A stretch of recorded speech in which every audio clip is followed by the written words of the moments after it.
Well, good afternoon. We're going to give an update on Florida's approach with long-term care facilities. If you look at how the cases have developed over the past probably a couple weeks, anytime you see any type of movement in any place, particularly outside of Southeast Florida, in terms of additional cases, it's either been a prison, a nursing home, a data dump. Sometimes the hospitals get backed up and then dump a bunch of test results. Or sometimes slightly when we introduce new testing facilities, you'll see some cases trickle up. The positivity rate goes down in those areas, but you do see that. And so as you look at that, obviously, the senior citizens from the beginning we've known have been the most vulnerable. So we've obviously made this a priority from the beginning. But as we continue to deal with the epidemic, this is going to continue to be an issue, and we want to make sure that not only folks in the state of Florida, but some of our friends in the nursing home community and long-term care facility community, and our partners at the local level, all understand that this is really the tip of the spear. So Florida, we have over 4,400 long-term care facilities in the state of Florida, over 150,000 residents, but almost 200,000 staff who work at these various facilities, which is obviously an important vector to worry about in terms of the transmission of the disease. So at the beginning of this, we obviously knew these facts. We understood how the disease impacted different groups. This was a major, major concern from the very beginning. So what did we do at the beginning? So right at the outset, we prohibited outside visitors to long-term care facilities. I think a lot of people know that. I think that that's kind of been written about. What people really haven't said as much about, which I think was probably much more important, is Florida actually prohibited sending COVID-positive residents back to long-term care facilities. And the reason why we did that is because if you take a COVID-positive resident, put them into a long-term care facility that is not equipped to isolate with negative pressure according to federal guidelines, you end up creating a major transmission vector that will infect other residents and could lead to a major outbreak, more hospitalizations, and unfortunately, more fatalities. And so Florida's approach was avoid introducing the disease into long-term care facilities, and we drew a very firm red line. That was not actually kind of the majority view at the time. If you look at, particularly in the Northeast, they had orders requiring nursing homes to accept patients who were COVID positive. And that obviously created a lot of risk at those facilities. I think that they were worried about having not enough hospital beds, but this created a major vector. And so the results, if you look by state in terms of fatalities per 100,000 in long-term care facilities, I mean, you see Florida obviously far less than some of the Northeast states, but even states like Colorado, you see, and Louisiana, much, much less in terms of the fatality rate per 100,000, but also in terms of the case rate. Now, most states, or a lot of states, don't actually report the number of cases connected with long-term care facilities, but of the ones that do, you could see Florida per 100,000, just a hair under 15 cases per 100,000. Obviously, those other states, much, much more. Part of it was those early actions, but then those early actions were supplemented immediately in March and then throughout the crisis as things have developed. So we really have two agencies that have been very key from the beginning, Healthcare Administration with Secretary Mayhew, and then the Department of Health under Dr. Rivkees. They have been hands-on, thousands of on-site visits, visiting facilities, needs assessments, infection controls, all these things to be proactive to try to identify where the vulnerabilities would be. And this was probably their top priority from the very beginning, and I think that was appropriate because that's really where the list was. And so they have actually done things in conjunction with CDC. We were in Florida doing things in terms of issuing some of our regulations that then CDC would mimic later. But when you're looking at over, these thousands of long-term care facilities, reassessments going, training and deploying EMS assessment teams. This was a lot of manpower that went into protecting the long-term care facilities. Now, in terms of the staff, which is obviously very important, there was mandatory screening of the staff very early on in the process, as well as the vendors who go into these facilities. And that involves temperature checks, that involves asking questions about where they've been, who they've been in contact with, and that is a way to prevent somebody who is visibly ill, obviously, from being able to have access to the facility. So that was important. Now, a temperature check is obviously, as we know, not foolproof because you have people who are asymptomatic who can go in, but still very important to have done that. Also very early, and this was actually when you had people in federal government saying don't wear face masks, Florida mandated universal face masks be worn by all staffs and visitors in facilities. And visitors, we had banned the visitation, but it was mostly vendors who would come in would have to wear staff or mask, and then all staff that actually worked with residents needed to wear gloves. And so there were notices put out, requirements issued, and I think that was the appropriate guidance. I think that was based on the best data and science, even though it may have conflicted with what some experts may have recommended at the time. We also sent or required, when you're requiring wearing PPE, some of these facilities, they had a tough time acquiring PPE. There was a worldwide crunch on this stuff, very difficult, and so the state of Florida stepped in and said, we are going to assist with the PPE. So far, the Division of Emergency Management has sent 10 million masks just to long-term care facilities, 1 million gloves, 500,000 face shields, and 160,000 gowns. And we're going to continue supporting these facilities because it is the tip of the spear. But this right here is a massive logistics operation just for these facilities, and it was important to do because of the vulnerabilities in the facilities. We are requiring hospital testing prior to discharge to a long-term care facility, even if you're in the hospital for something unrelated to COVID. We have enough testing available that if you have a resident who's hospitalized, they should be tested before they're sent back. That is being very cautious and putting safety first. And then under Secretary Mayhew's leadership, and I know she'll talk about the transfer protocol, what we want to do, the reason why you had some of those states forcing the nursing homes to accept COVID-positive patients is because even in the older demographic, you still have a number of these patients who, if infected, may not require hospitalization or may only require it for a short time, may never get to ICU or ventilator. And so those folks, if they are either never requiring hospitalization or are hospitalized but can be discharged, those folks still need to be isolated if they're COVID positive. And so if a facility isn't capable of doing that, then we need to transfer those residents to places that can, such as hospitals. But I think where Florida has really been innovative is establishing COVID-dedicated nursing homes. So these are nursing homes that have the ability to properly isolate with negative pressure rooms, do it safely so that you can take care of a COVID resident without it spreading to other people in the facility. And so Florida contracted with Dolphin Point in Jacksonville. This was a new facility coming online. Saw an opportunity. Obviously, we had to dedicate some state resources for that, but that has been able to accept people who test positive in a nursing home but may not require hospitalization, or it can be a place when they're discharged from a hospital, they have a safe place to go that's going to be safe for them and for other residents. So we have other sites that are active, one more opening this week. But what you have is hospitals are seeing some of these folks being transferred as cases develop, and a lot of these patients, fortunately, really don't need an extended hospitalization. So having these sites is a way to prevent or at least reduce the likelihood of a major outbreak in one of the facilities. Now, of course, you have to test and you got to get there early enough, but I think we've seen that can be effective when you do it.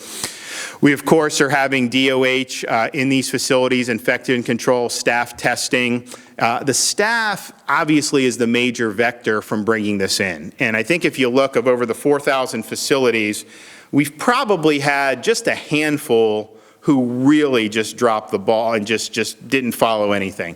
Letting sick people in, not wearing PPE. The vast majority, some have done outstanding, and others have worked hard and followed everything. The problem is that some staff will come in, they have no symptoms, no fever, but they are infected, and then that can spread. And so before you know it, you have a dozen staff members that may be infected, and no one's even developed symptoms yet. Actually, when it spread to some of these residents, we found testing, even a lot of the elderly residents test positive without symptoms. Now, most of them do eventually develop symptoms, but it's surprising that there were asymptomatic even with the seniors.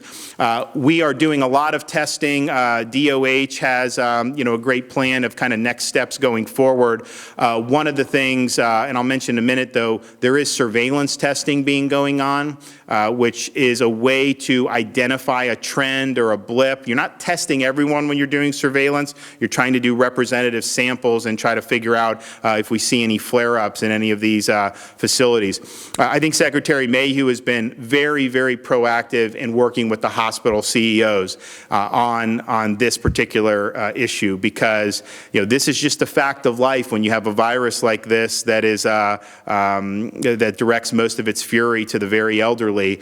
We need to be engaged across the hospitals, local communities, obviously the state in doing this, and she's done a great job of really working with a lot of those. But we really do think there needs to be a regional approach. So if you're in Miami-Dade, you have those hospital systems, you have a facility, which we think there will be a COVID facility that would be safe. If you're in Jackson, Northeast Florida, you have the Dolphin Point, you have the hospitals working together. We think that's the only way that we're going to be able to get to a sustainable point where we're minimizing risk to the vulnerable population. One of the things they also did with Mary and then also with Dr. Rivke's, but ACA has been very proactive at pushing the envelope on whatever we can do to make this better. So, they approved a program to allow personal care attendants to temporarily perform additional duties, because you may have a staff member that tests positive. They need to be isolated. And so if you're shorthanded, you need to figure out ways to be able to tend to folks. Additional time for nursing facilities and intermediate care facilities to pay quality assessment fees, and then a CMS waiver for hospitals to use swing beds with greater flexibility. Expanded Medicaid coverage of telemedicine services and nursing facilities to allow physicians to continue to treat patients remotely, allowing nursing facilities, this is very important, to be reimbursed by Medicaid even if the recipient is not placed in a Medicaid certified bed. What happens, I think, and we've worked about this, there's actually a financial incentive to keep a COVID in a nursing home. They can lose money if they send them out. So there's all these financial incentives, and I think Secretary Mayhew's done a really good job. We went to CMS and said we want a waiver to be able to allow hospitals to get greater reimbursements if they have a resident of a long-term care facility. So that makes it easier on hospitals. It reduces some of the negative incentives, and I think that's something that we want to continue to be very proactive on. So the EMS Sentinel surveillance, so they've done this in 25 facilities so far. They'll test a sampling of the employees. They've done about 300 tests, but this is going to be an ongoing project. There's surveillance testing that's going to be done locally, state, federal. You heard Dr. Redfield talk about it. This is probably the most impactful type of surveillance program, because you're focusing on the areas where the introduction of the disease would be most consequential. These REST teams have really been a great asset. They'll have a number of different types of folks, like an infection preventionist, registered nurses, EMS ambulances, and what they're trying to do is assure patient safety. They want to make sure long-term care staff can care for COVID-positive patients, and obviously want to reduce further spread. So they've actually been on the ground with over 200 long-term care facilities during the pandemic. And look, they focused on some of these areas where some facilities may not have had the best track record. Some facilities in Florida have excellent records, and so you go where you think the problems may be. VA has been helpful. They have 15 teams that are augmenting the state of Florida's teams, and they're doing infection control, they're augmenting staff. Again, small, impactful teams, and they've done 37 long-term care facilities serving 4,200 patients. And so we really appreciate that. The secretary, I remember he called me, asked me some of the things that we needed. At that time, there was people were still thinking about a surge to hospitals. We thought we were okay on that, and I said, look, the nursing homes, because we've got veterans nursing homes, whatever you can do there, and they responded. So we want to thank the Department of Veterans Affairs for that. We also have, this has been going on for weeks now, 50 mobile testing teams. This is the Florida National Guard, Florida Department of Health. They go in and test residents and staff at facilities throughout Florida. They've already tested more than 32,000 residents and staff. They've probably been doing it for 3 or 4 weeks now. This has been helpful at identifying clusters and being able to minimize a further spread. So we're going to continue to utilize the National Guard. It's been very, very effective. And then we now are using this mobile testing lab, which is a rapid test, 45 minutes. You go in, you can get the results in the same day, 3,500 tests per week. We introduced it last week, and we're focusing these rapid tests exclusively on senior citizens and exclusively at long-term care facilities. And if you think about it, you send into a private lab, and even we've been getting a little bit better turnaround time, but that still is a lag. You get the results that day and say one staff and one resident's positive, everyone else is negative. Well, then you can isolate those folks, and that extra day or two could make a huge difference. So Cepheid was great in helping us outfit this RV, and we think it's the first of its kind. Cepheid said they've not seen any of their products used in this way in the United States. They actually have mobile type testing for HIV in Africa that Cepheid uses. This is obviously a much different disease than that, but I think it's a force multiplier for us. So if we're looking going forward, we know that we see clusters. When we see cases pop up in Florida, it's going to be connected, prison, nursing home, maybe a data dump, maybe a new facility where you start to get a few cases to start. But the prison is self-contained. There are procedures to isolate people that test positive. It's obviously a lower risk demographic in terms of the ages than a nursing home. And so we really believe that this is going to be important going on. So we've already done a lot to expand the testing at long-term care facilities. Want to continue to do that. But we're going to have to really partner with local folks, local officials, some of the hospital systems there. If you go in, as a hospital system responds, they go in, they identify one infection, the rest are negative, and you isolate that person. Not doing nothing could lead to 50 infections. And so it really helps to be proactive on this. We will, of course, as mentioned, have additional COVID-dedicated facilities so that patients can be safely isolated. And then we're going to continue to maintain the screening of the staff. We do, they report specifically through ESS the case data, which is very helpful. And of course, the hospital and long-term care facilities, infection control, really being proactive. I think it's in everybody's interest to want to do that. And I'm going to let some of the folks here talk about this, but visitation, we've now been 2 months where visitors have not been allowed at these facilities. And my view has been, I want to get to yes on that. I just want to be able to know that we have procedures in place that if someone goes to visit their mother, that 2 weeks later we're not going to have 50 infections, Royal Nursing Home or a long-term care facility. And I know folks in the industry are working on it. I know Department of Health is working on it. But there is, as much as it's great to say that our fatality rate is a lot lower, that we kept the COVID out of the facilities, unlike the other states, which really precipitated way more fatalities in those states.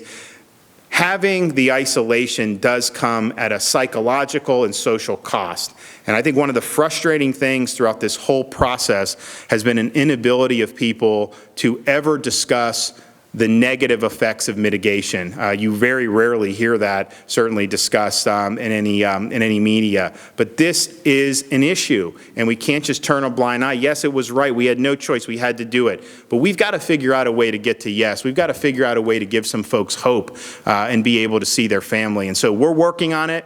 I'm not going to sign off unless I'm convinced it's going to be safe. But I don't think we can just say no. I think we have a responsibility to try.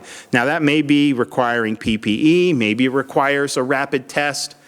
That'll all be determined, but these are folks who I think really could use a psychological boost, and to be able to see some family again, I think would be a really, really good thing. So we've discussed also the supply of PPE. The hospitals, we hope, will be self-sufficient on this as the supply chain, I think, gets a little bit better. It's going to still be a struggle for many long-term care facilities, and so I've directed the Division of Emergency Management, stay in the fight on this. We want to continue to do it because I think that's probably dollar for dollar the best use of the resources that we can have. So we're all in on that. We do, though, I think the vision would be to get all the long-term care facilities with the local communities, with the hospital systems, in kind of a self-sustaining rhythm as long as we're dealing with this virus. And if we can do that, then I think we can have good results going forward. But why do we need to do it? Here's the latest case report. 85 years or older represents 5% of the documented infections in the state of Florida, but 32% of the fatalities in the state of Florida. Indeed, if you look at just 75 and up, 62% of the fatalities in the state of Florida have been age 75 or up. If you do 65 and up, it's even more stark, 84%, 65 or up. But then you look, under 25, 0% deaths so far in the state of Florida. 0 deaths in 15 to 24, 0 deaths 15 to 14, 0 deaths 0 to 4. Now, obviously, there have been isolated cases, usually with pre-existing conditions, but I think those numbers paint a very clear picture of where we need to be dedicating resources and where we can make the most difference in saving lives and protecting people. And so we're going to continue to do it. I think it's an important fight. I really appreciate the leadership that we've seen from Secretary Mayhew and Scott Rivkees, our Surgeon General. This was a priority very early when very few people were talking about it, when very few people were advocating for any of this stuff, but I think it was done in a very surgical and data-based way, and I think it followed the appropriate science, and I think that we're better for it. I'm going to let some of the folks here say a few things. You want to start? We'll start with Secretary Mayhew, then we'll go with the Surgeon General, and then we've got some folks from the nursing home community that I think can say a few things as well. Thank you, Governor, and thank you for your leadership. From the very beginning, we've known that Florida needed to have a laser beam focus in protecting our elderly, our medically frail.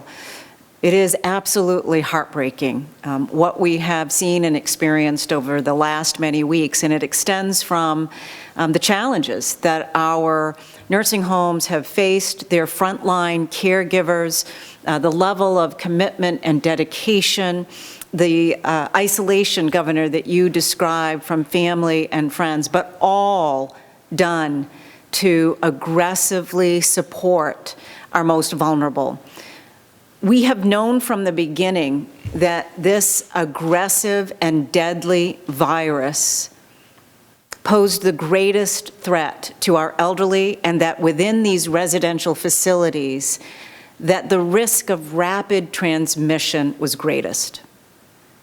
What we also knew early on, even though we saw the CDC guidance changing as data and information came in from around the world and around the country, the standard of infection prevention and control, the use of N95 masks, negative pressure rooms, that's facility level infection control and supplies that typically have never been expected within our nursing homes and our assisted living facilities. So all of the precautions that we have taken have stemmed from that understanding, not having false expectations that put our most vulnerable in harm's way, but also to reinforce with the necessary resources the deployment of the PPE the engagement of infection prevention resources to support, to educate our nursing homes and assisted living facilities, the partnership that is reflected with the individuals here. Dr. Rifkes and I have spent days and nights together on calls with thousands of caregivers and facilities around the state. Truly on almost a daily basis. The engagement with the two associations here, it may sound like it is a standard engagement. I would suggest that that is not the case around the country. I have answered the call from these two gentlemen night and day to respond directly to concerns, to questions, to recommendations, and then direct engagement with facilities. And that direct engagement with facilities has helped to inform all of our actions to date. Government often is rigid. It doesn't respond well to the kind of flexibility that was absolutely imperative. And so I am truly grateful for the governor's leadership that allowed us to have front and center this focus and support for our elderly, to pave the way, to demand flexibility from the Centers for Medicare and Medicaid Services, to acknowledge the role of hospitals in admitting individuals who might not require that hospital level of care from a nursing home, but they needed to be isolated. They needed to have 24/7 clinical monitoring. And so the governor wrote that letter, and within days, we saw the Centers for Medicare and Medicaid Services granting us that flexibility. And what we know and what the hospitals know is this is their surge. They do need to be a core partner regionally with our nursing homes and our assisted living facilities so we can continue this commitment to take care of our elderly, to support our medically frail individuals. So the path and the strong foundation exists today, but we have months ahead of us to continue this level of support and engagement, to make sure that we, as we reopen our state, that our discipline, our vigilance is adhered to as we continue to protect our most vulnerable. I am so proud of the accomplishments in this state that is a testament to the strong partnerships reflected here and the engagement. I want to personally thank all of the frontline caregivers around the state, the more than 200,000 individuals here in Florida that have come to work. And I want to just stress this. These are individuals that are helping people to eat, to bathe, to go to the bathroom. They are there supporting so many of those activities of daily living that we take for granted. And to my staff at the Agency for Healthcare Administration, staff that have been called in the middle of the night throughout the day, who have been deployed to these facilities to support, to help, to guide, to inform decision-making. I am incredibly grateful to all of them for all that they've done to help us this far and to continue our efforts. Thank you so much, Governor. Surgeon General. Yeah, thank you, Governor. Secretary Mayhew and our community partners. As the Governor mentioned, this is a virus that directs its fury on the elderly. And as always, our thoughts are to those who have been stricken by this virus and those who have lost their lives to this virus and their families.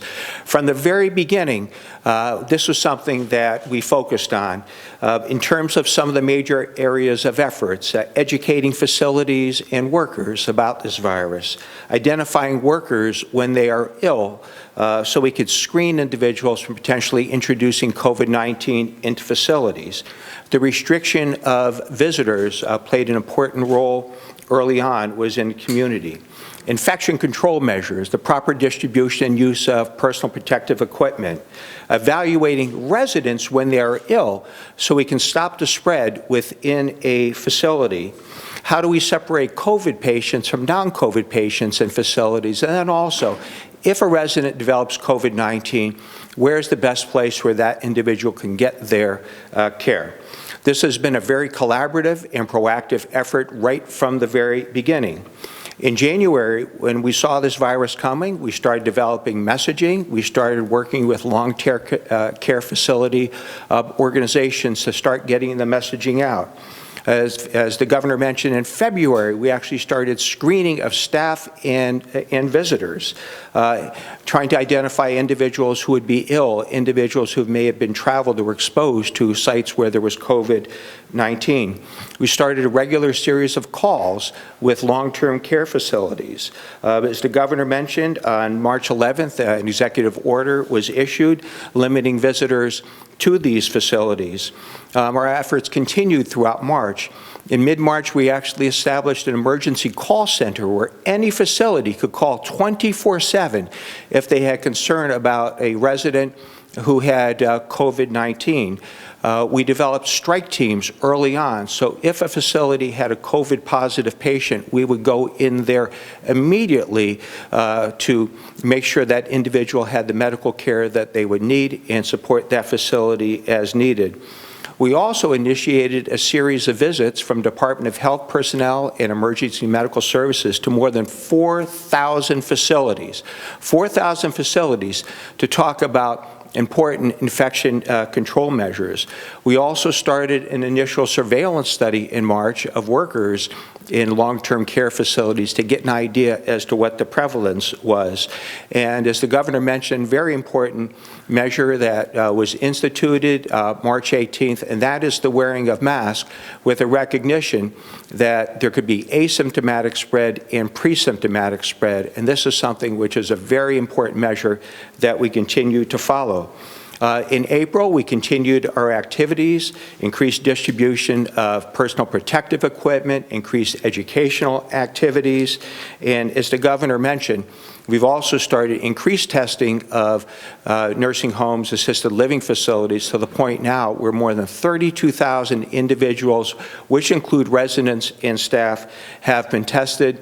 And also, as the governor mentioned, this mobile testing laboratory where facilities can get test results very early. So we also are continuing these efforts, going to models of sustainability, working with the Florida Healthcare Association in terms of developing a series of webinars for staff, working on developing new plans for sustainable infection control. Again, this remains one of our highest priorities for those of us in the state as we are fighting COVID-19. Thank you. Governor, thank you very much. I'll start by introducing myself. I'm Steve Bamer. I'm the president and CEO of Leading Age Florida. We represent about 500 providers around the state across the continuum of care, beginning with low-income housing, affordable housing for low-income seniors, assisted living, nursing homes, continuing care, retirement communities. So we represent the entire continuum of care, which has created no small number of challenges, which Governor and your team, we appreciate your recognition of and your response to. A lot has been said this morning, this afternoon already about the number of steps that the governor and his team have taken. I'm going to start by thanking you, Governor, for making seniors of Florida, and especially those in long-term care environments, a priority from the outset. It's notable, we've heard a couple of times this afternoon that in January, steps began to occur in Florida to prepare for this, recognizing that these are the locations where the most vulnerable populations in Florida live. That's exactly the same time the members of Leading Age Florida began implementing measures to, as the governor said, execute on a strategy of keep the virus out of our buildings. And I think the data that you've demonstrated, Governor, suggests that that has been a relatively successful strategy. We have partnered with the Secretary at AHCA, Secretary Mayhew, and the Surgeon General, Dr. Rivkees, as they've mentioned on a daily basis throughout the course of the last several weeks. And I just wanted to express our thanks for a handful of specific steps that the governor and his administration have taken. First, the The limitation of visitors, as the governor said, it was a challenging decision, no doubt. It's a difficult thing to do. Families have been separated for several weeks now, but it was a necessary initial step, and we've begun some conversation now about how do we begin to think about allowing families to visit residents in assisted living and nursing home environments. That step was necessary early. An order requiring testing before folks could be transferred back into long-term care environments was also a necessary step. You won't be surprised to learn that the people who run long-term care facilities are very interested in knowing whether people who are coming into their buildings are positive for COVID-19 or not. And that order is a significant step. I can tell you, Governor, our members were very happy to see that order issued in the recent days. The expansion of testing, if you've read any of the coverage, you've produced most of the coverage in the last several weeks. You've heard my colleague and I talk about testing. And Governor, we appreciate the continued recognition for the need of testing and the expansion of those tests, in particular the visits from the Department of Health and from the ACA teams. Standing up the National Guard to conduct testing around the state has been a huge benefit. I made a note as the governor was talking to highlight the assistance from the VA teams as well. We've had VA teams on the ground in a few of our member communities, and our only regret is that they haven't been able to be on the ground in more of our member communities, Governor. They've been very helpful. The expansion of testing has been terrific. And then lastly, I couldn't make remarks today without talking about the work of Director Moskowitz at the Division of Emergency Management to procure and distribute PPE across the state. We won't, as the governor said, stop talking about PPE or focusing on it for the foreseeable future, but Director Moskowitz and his team have done an outstanding job, which is to say, we believe that the supply chains are loosening. We're beginning to see some relief in the private markets, but the state's support in getting PPE where it was most needed has been absolutely essential. It's been outstanding. It will need to continue, I'm afraid, into the foreseeable future, but we have appreciated that partnership as well. Before I turn a bit to the future, let me just say I wanted to follow up on the governor's comments with respect to visitation. I mentioned to him in a meeting earlier this morning, we've heard from members who are watching families be torn apart by their inability to connect with residents in an assisted living or a nursing home environment. Again, a necessary decision, but a very challenging one.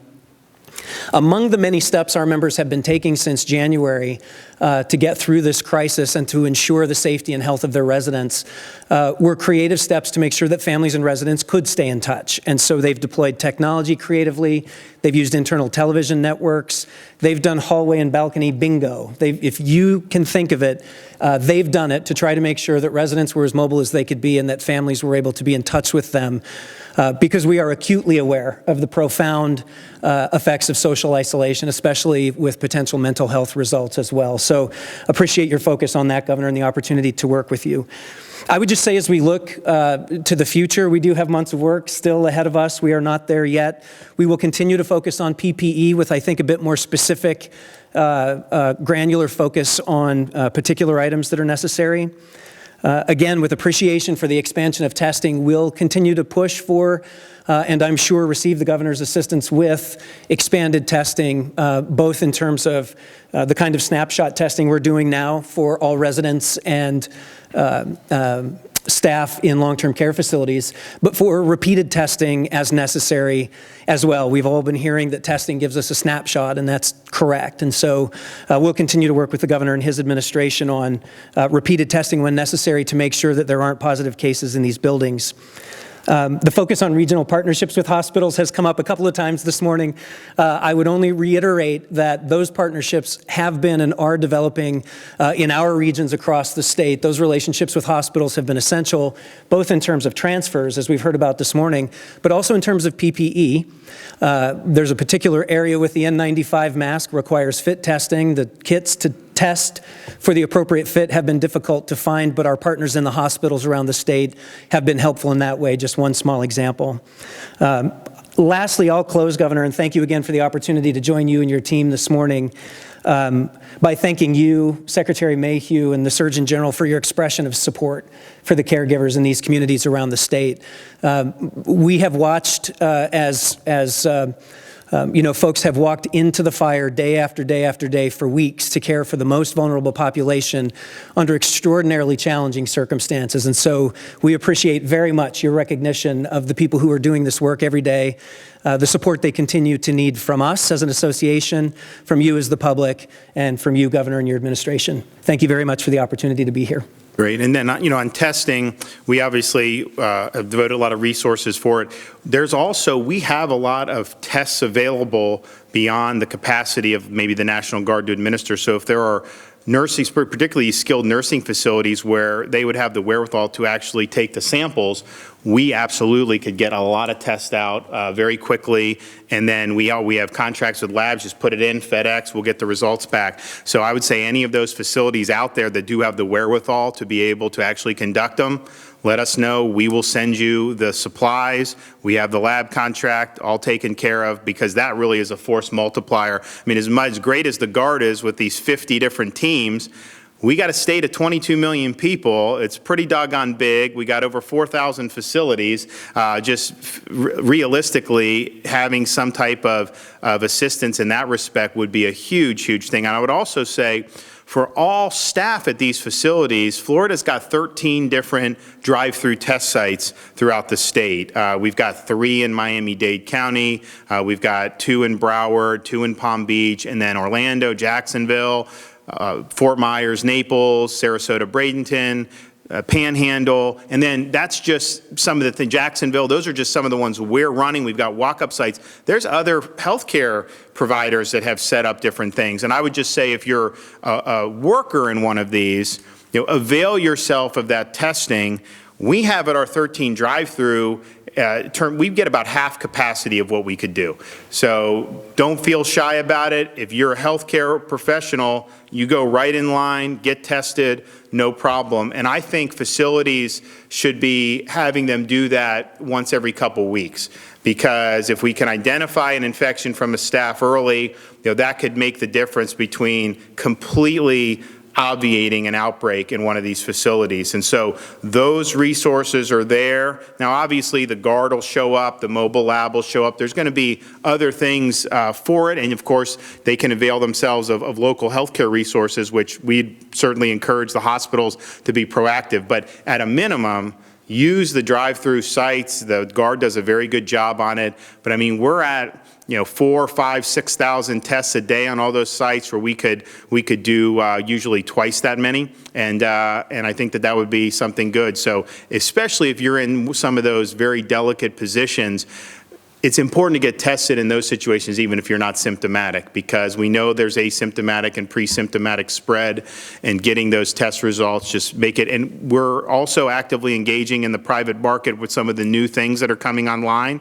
They have the antigen point of care test. It just got emergency use authorization from the FDA. So we're looking to bring that online.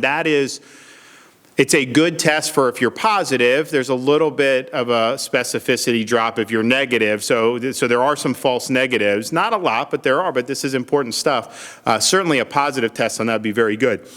There's also home tests where you can do it yourself and then send it in. So we're looking into that. And I'd imagine that you're going to continue to see more innovation in this space, so that hopefully as we go on, this testing could be something that every facility would have really easy access to without having to send a major team in there or do a big site or anything. I think the technology and the innovation is moving in that direction, but that would be really good to just be able to periodically do that. And some of these tests, the antigen test, I think is relatively inexpensive compared to the RNA test. So that's another good thing, to be able to have those options. But yes, any worker, please use these resources. We have it. We would love for you to be tested. And then any facility that wants us to send them tests where they would administer, we can make that happen very quickly. All right. Sorry about that. No, that's okay. Thank you. Thank you, Governor DeSantis. My name is Emmett Reed. I'm the Executive Director of the Florida Healthcare Association. And on behalf of our over 550 nursing homes and 200,000 caregivers, I want to thank you for your leadership, and everyone at this table. Thank you so much, Governor DeSantis. I'm going to try not to be too repetitive repetitive of my colleagues' comments, but I do think I can shed some light, some different takes on some things that are going on. First of all, I would be remiss if I didn't thank the heroic caregivers in long-term care facilities. They're often overlooked, yet they're at what's described as ground zero for this pandemic. So I do want to recognize their incredible work. And we appreciate the governor for leading the way, always seeming to be a step ahead or in front in helping us contain the spread of this virus. He's made some really tough decisions that along the way have proven to be right. From restricting visitors to holding COVID positive patients in the hospital and sending them to nursing homes. Governor, I believe that saved thousands of lives in Florida, that one action alone. And you got a lot of heat for that, but it was the right decision. So thank you for doing that. You know, we were talking about testing. Obviously, that plays a huge role in that, and the governor's offering more testing. He's allowed Secretary Moskowitz to help nursing homes with the PPE. That's been huge. I can tell you that I've been on the phone with Secretary Moskowitz, Secretary Mayhew, the Surgeon General all weekend, on Sunday mornings. It doesn't matter. They answer the phone. And so that strong partnership is huge. So I appreciate that, Secretary Mayhew, and your leadership. We've been working with the Florida Hospital Association, Florida Healthcare Association has, on a partnership between hospitals and nursing homes. How do we communicate better? How do we share resources on infection control? How do we help with continuing education? And we're urging conversation between local nursing homes and their local hospitals. And it's working. It's starting to work. You know, we began this week with Mother's Day. And this week actually continues as National Nursing Home Care Week. Normally, our care centers would be filled with visitors, family members, volunteers, and big celebrations, but that's just impossible right now.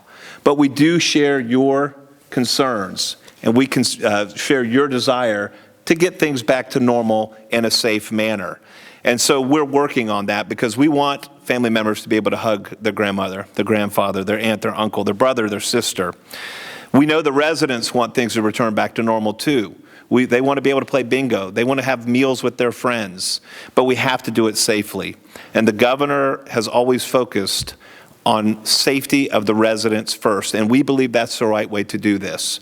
Resident safety first.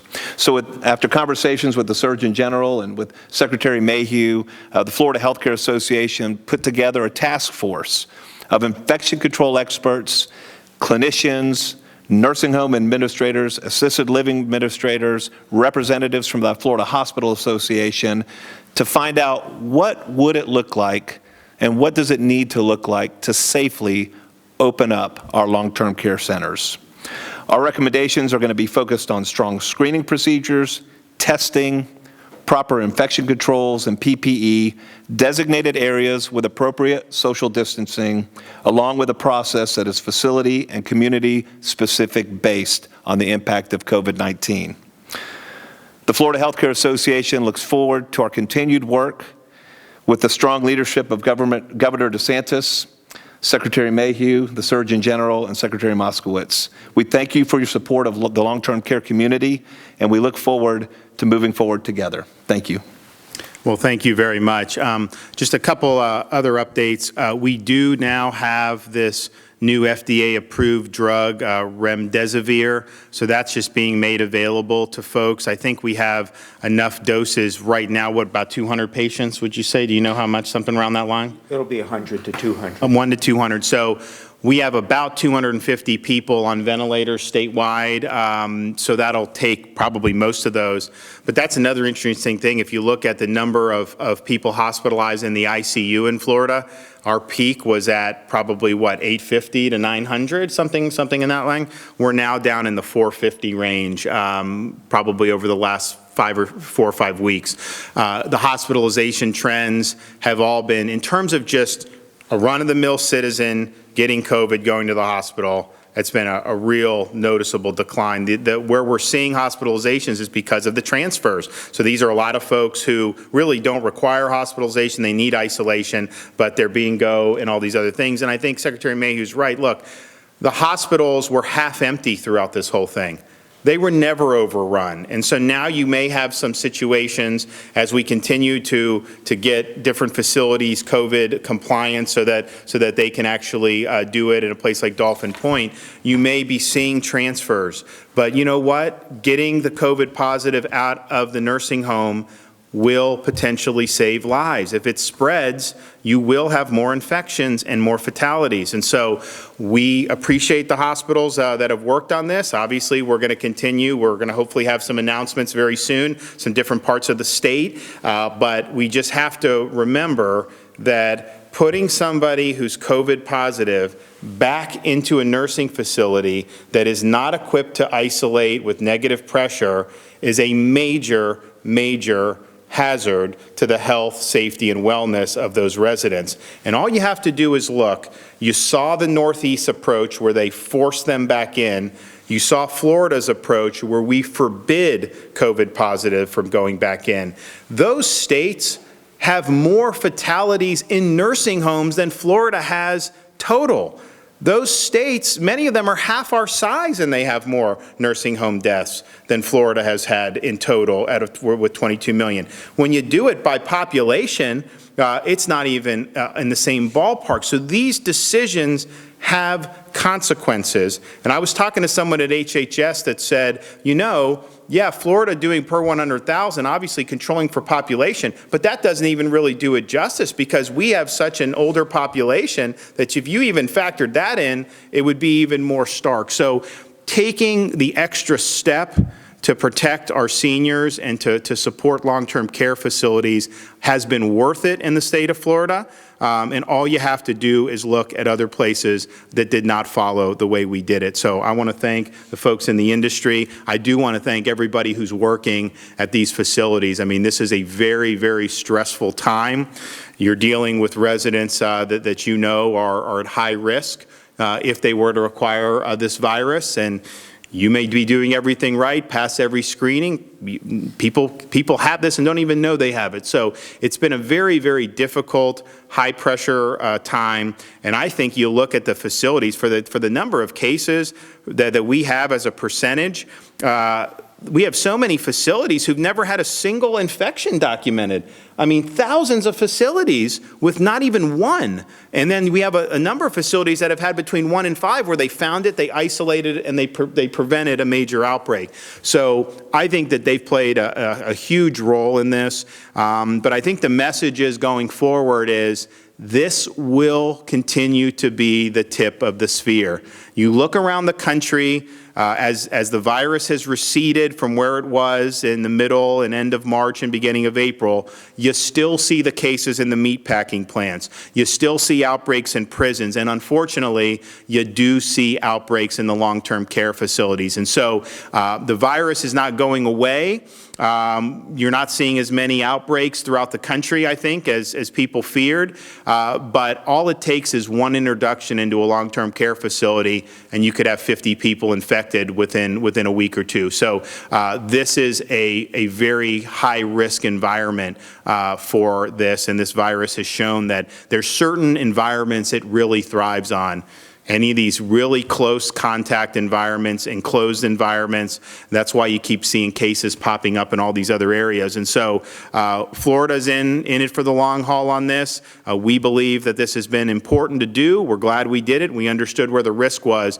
But we also understand that as we do phase 1 and all these other things, look, you can have a strong economy and still protect long-term care, just like some states totally shut down everything and didn't protect long-term care. So they're not really they're not really kind of like you can do one, you can't do the other. You can easily do both. Well, it's not easy to do. It takes a lot of hard work, but certainly you can pursue both, and that's what we're going to be doing here in the state of Florida. So we'll be having hopefully some more good announcements. I know Secretary Mayhew's working on a lot of things, and we do want to get the families back together with their loved ones. It's very, very important.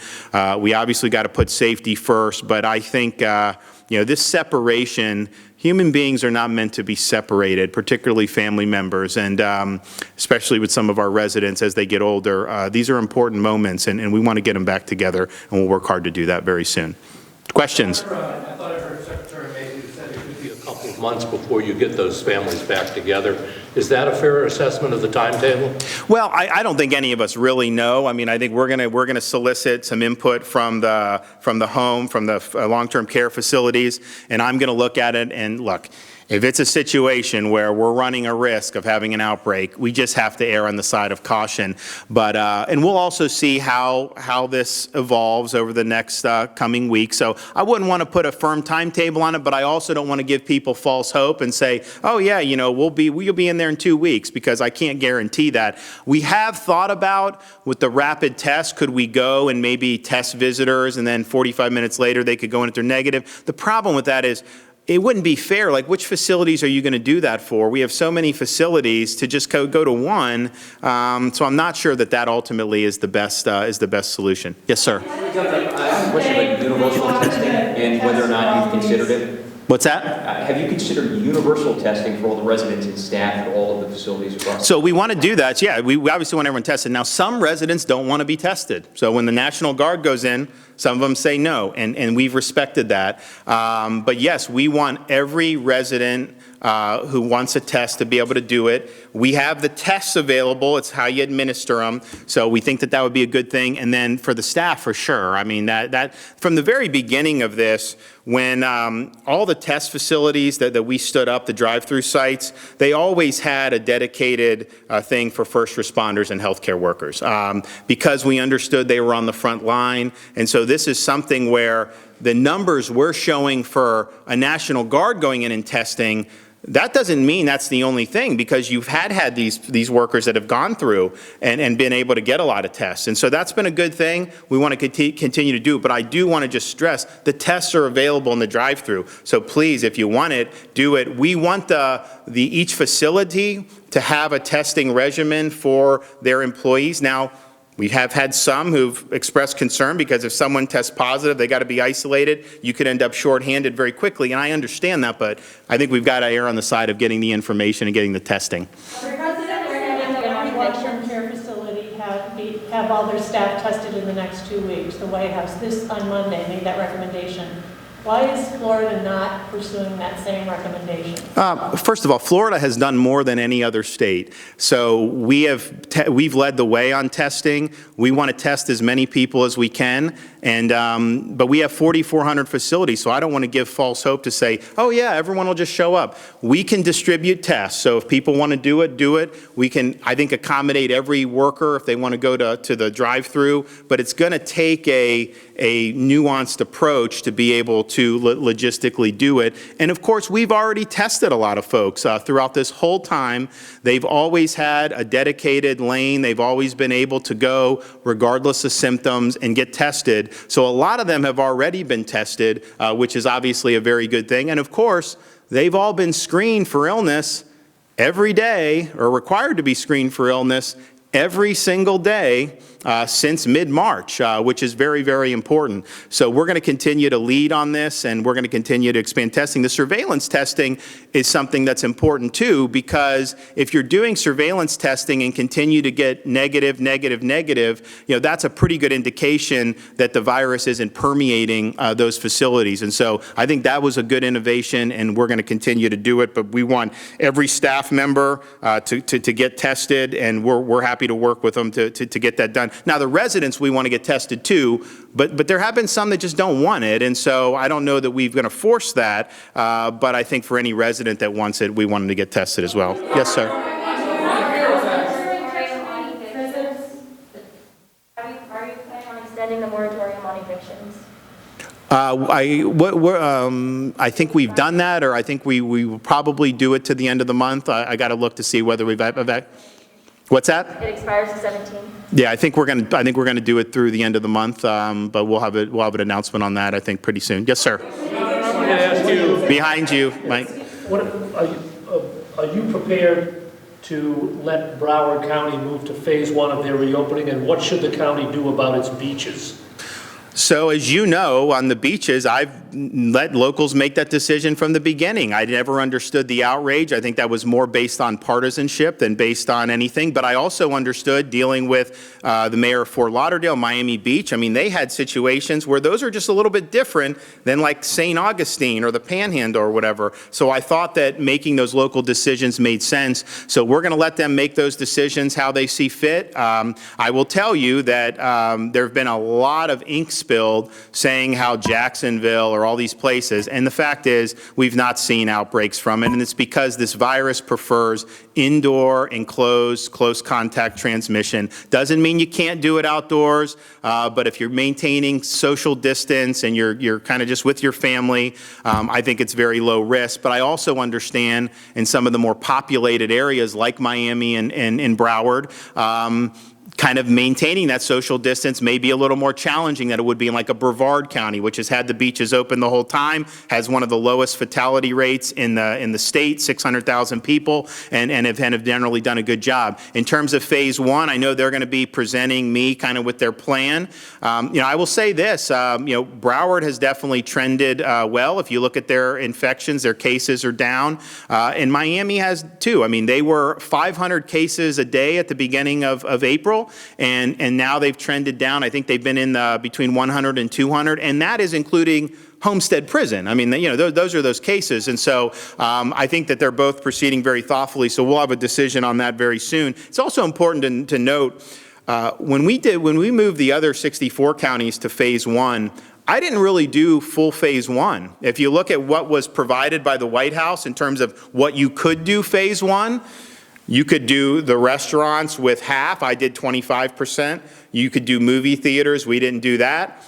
You could do the churches, but we never closed that. You could do gyms. We didn't do gyms. And so we really did kind of it's almost a phase 0.5. It certainly wasn't a full phase one. So we have those other 64 counties, that obviously we're going to look to see, okay, can we do full phase one on that? Because I know a lot of people have asked about some of these things.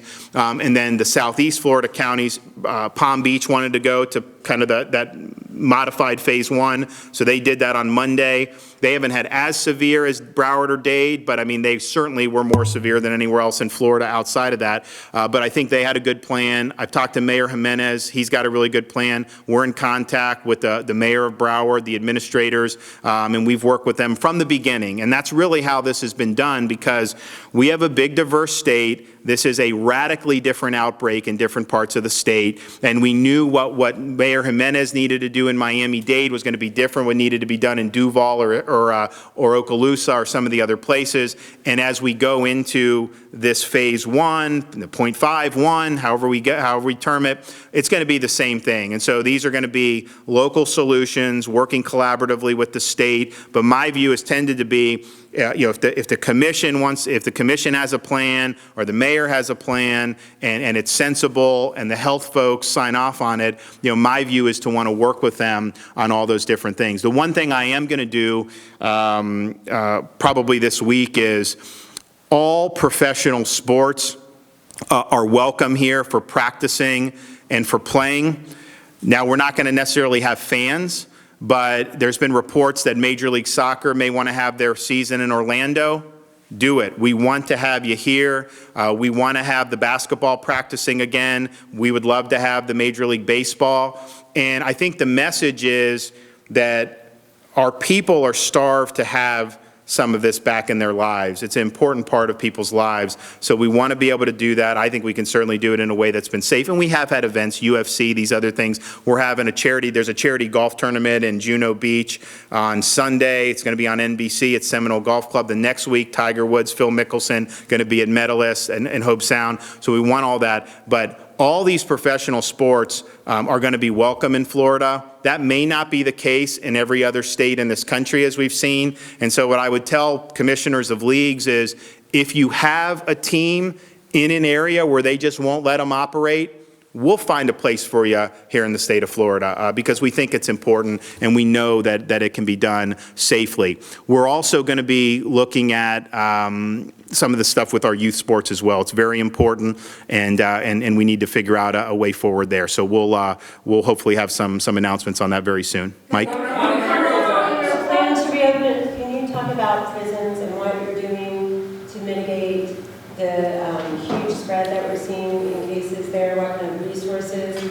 Well, let me just generally correct you on huge spread. I mean, we obviously are having cases, but if you compare that to some of these other states, there's some states where they'll have like 500, 600, 700 prisoners, 1,000 prisoners test positive. We had yesterday, I think, 100 prisoners in Hamilton County or one of the rural counties, and so you have had it.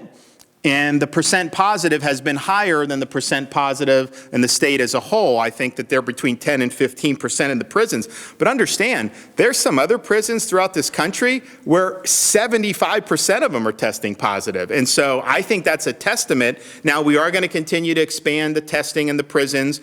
But I think it's a testament that with General Lynch, they are isolating people. They've transferred prisoners. They've done things to be able to mitigate the spread. But you will continue to see some cases coming out of prisons because the testing is ramping up. We're going to continue to test in the prisons. So it's important when people see, there's X number of cases that Florida reports. Okay, where are those cases coming from?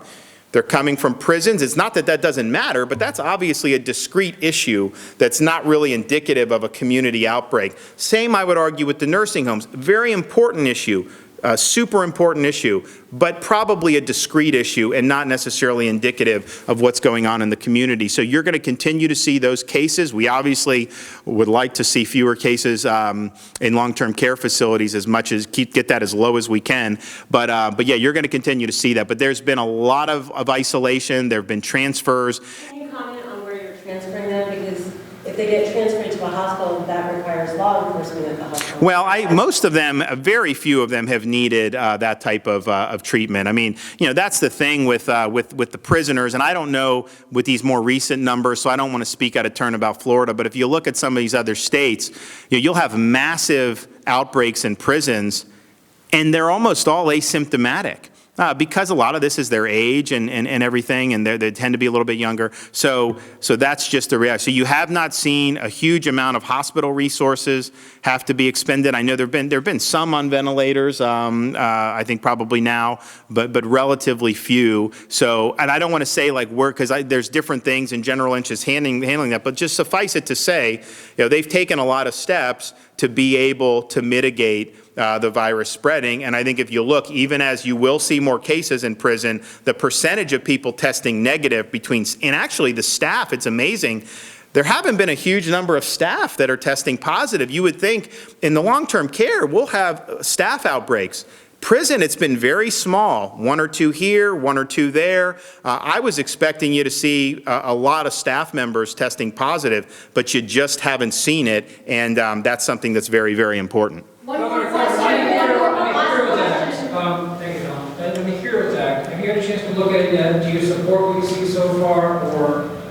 I just heard that that's basically an extremely partisan bill with all kind of very partisan things in it. So I would imagine that has probably a 0% chance of passing. So it's not going to be something I'm going to thumb through. It's probably thousands of pages. Nobody probably read it. And that's just the way Congress operates. It's really, really frustrating to watch some of this. And look, I'm a recovering congressman, 6 years. My colleagues there say, oh, we miss you so much, man. I don't miss you guys at all. Like, I don't want to go back. So no, I haven't looked at it. I've spoken with the president about different things for states. And my view has been, look, if whatever you do, you should look to see where all the states were positioned in February of 2020. And if whatever you do comes out and states like Florida and Texas lose their competitive advantage, that's not going to be fair for us. And so just make sure that what you're doing is not rewarding states who didn't do a good job managing their finances. It's one thing to say COVID has hurt the economy, you have revenue, okay, we want to help you, but it's quite another thing to say we're going to use COVID as a pretext to be able to bail out pensions or to be able to do things that really were a result of mismanagement, not a result of COVID. And that's part of the problem I've seen with some of the stuff. Like, you look at the PPP. You have companies that are getting this money who are doing it more because of mismanagement, not necessarily because of COVID. You have some companies that have been operating, and then they're using it to paper over flawed practices in the past. And I think it's the same thing with states. Don't do things to bail out bad decisions. It's one thing to give support, particularly for local, some of the local folks, because of this. And so we'll see how it's done. I haven't calculated to see how Florida would come up or not come up and all that, but by all means, however we come out of this, the relative fiscal positions of the states should reflect those positions prior to COVID-19.